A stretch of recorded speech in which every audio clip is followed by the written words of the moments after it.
The Lower Roanoke in eastern North Carolina is a cool place. It's wild and beautiful and full of life.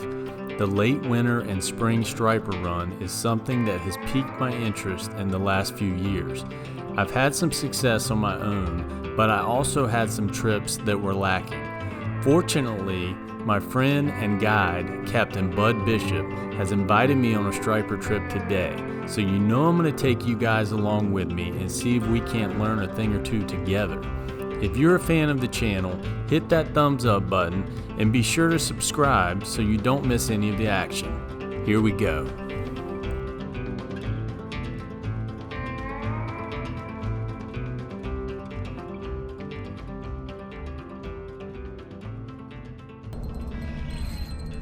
I did it a few times though.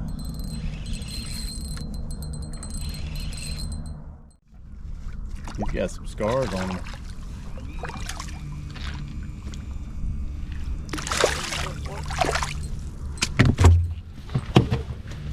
What do you think caused that right there? Net.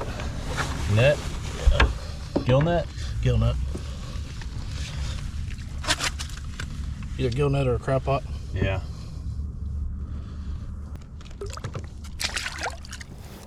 So you transitioned from trout fishing a couple weeks ago to striper fishing. Saw you've been posting a lot of good striper trips and still doing a little trout fishing, but Yeah, I'll be trout fishing tomorrow. Oh, trout fishing tomorrow. I don't mind doing it when it gets warm like this. It fires those trout up a little bit. No doubt. But it's mainly February, March, April is mainly just stripers for me. How long will you stay on the Lower Roanoke and kind of the Albemarle here until you start moving up the river? January till about, it's usually the second week of April. Sometimes it's the first week. Just depends on how warm it gets. Depends on your water level. If they're releasing a lot of water and there's a lot of current in the river, those fish will just roll.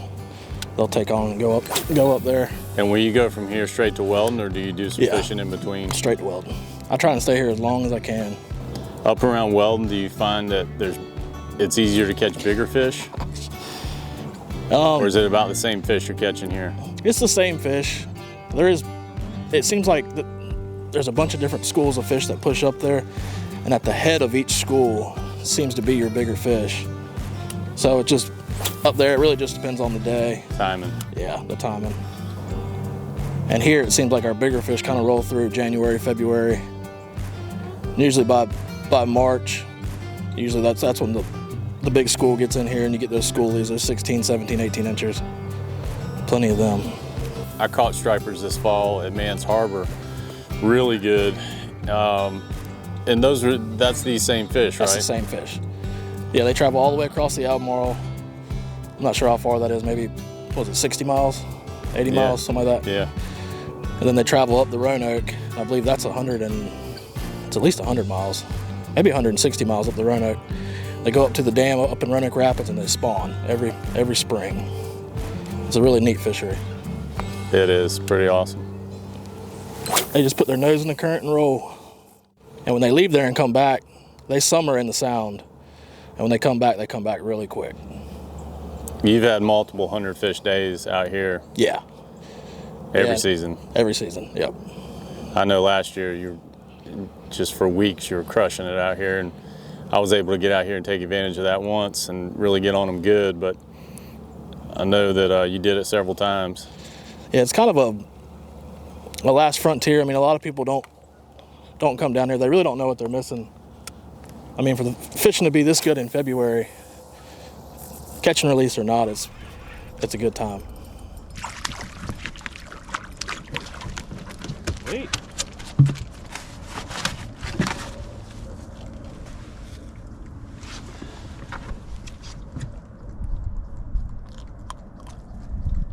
That's a healthy looking one there. Little pot of them sitting up there.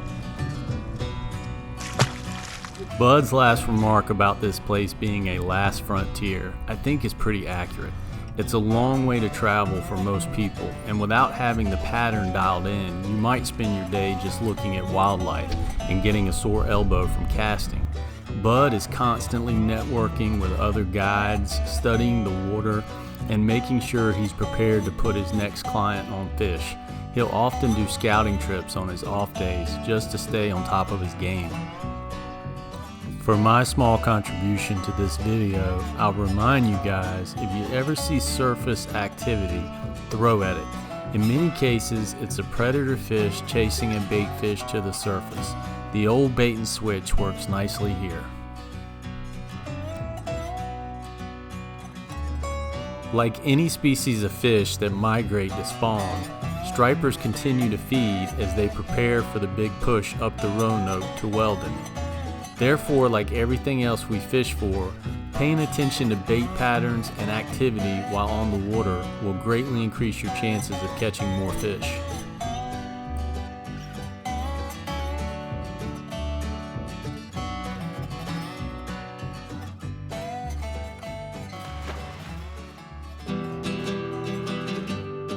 Like a captain all about his business, Bud would barely let one bite slow down before we'd be off to the next spot. All the places we're fishing I'm somewhat familiar with, but I get the sense that Bud knows them like you would your favorite fishing spot. So much so, in fact, that I begin to realize if he cuts the motor off, we're getting ready to hook up.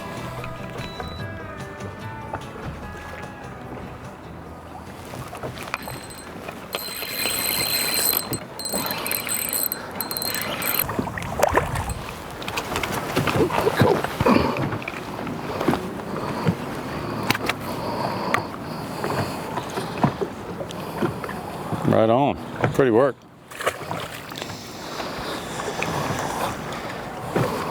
Well, there was one in there.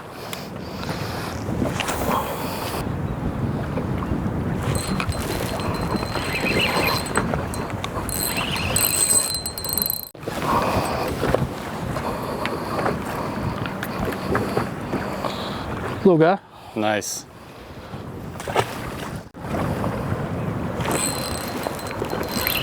All right, bud.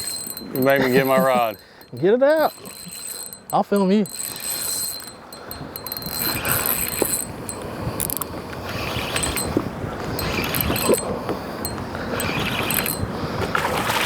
Oh, I found a school that wanted to cooperate. It's a little bit better. Yeah.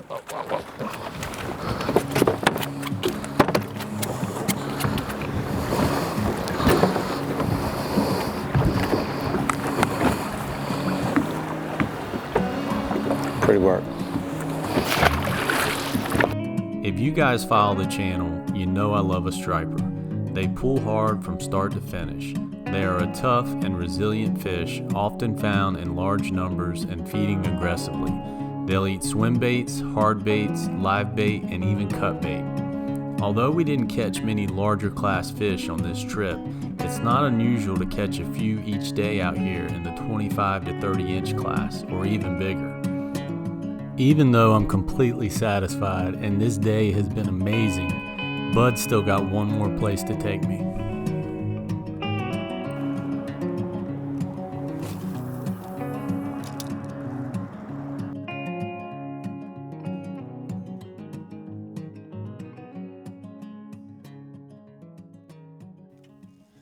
You know, come to think of it, on Sunday there was a guy, when we came out, there was a guy parked right here. He fished here for the whole time we were. Yes, brother. Good one? Yeah, that's pretty good. I say so.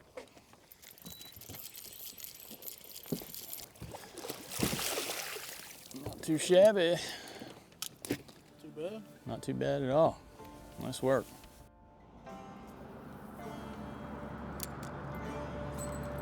Dang, son.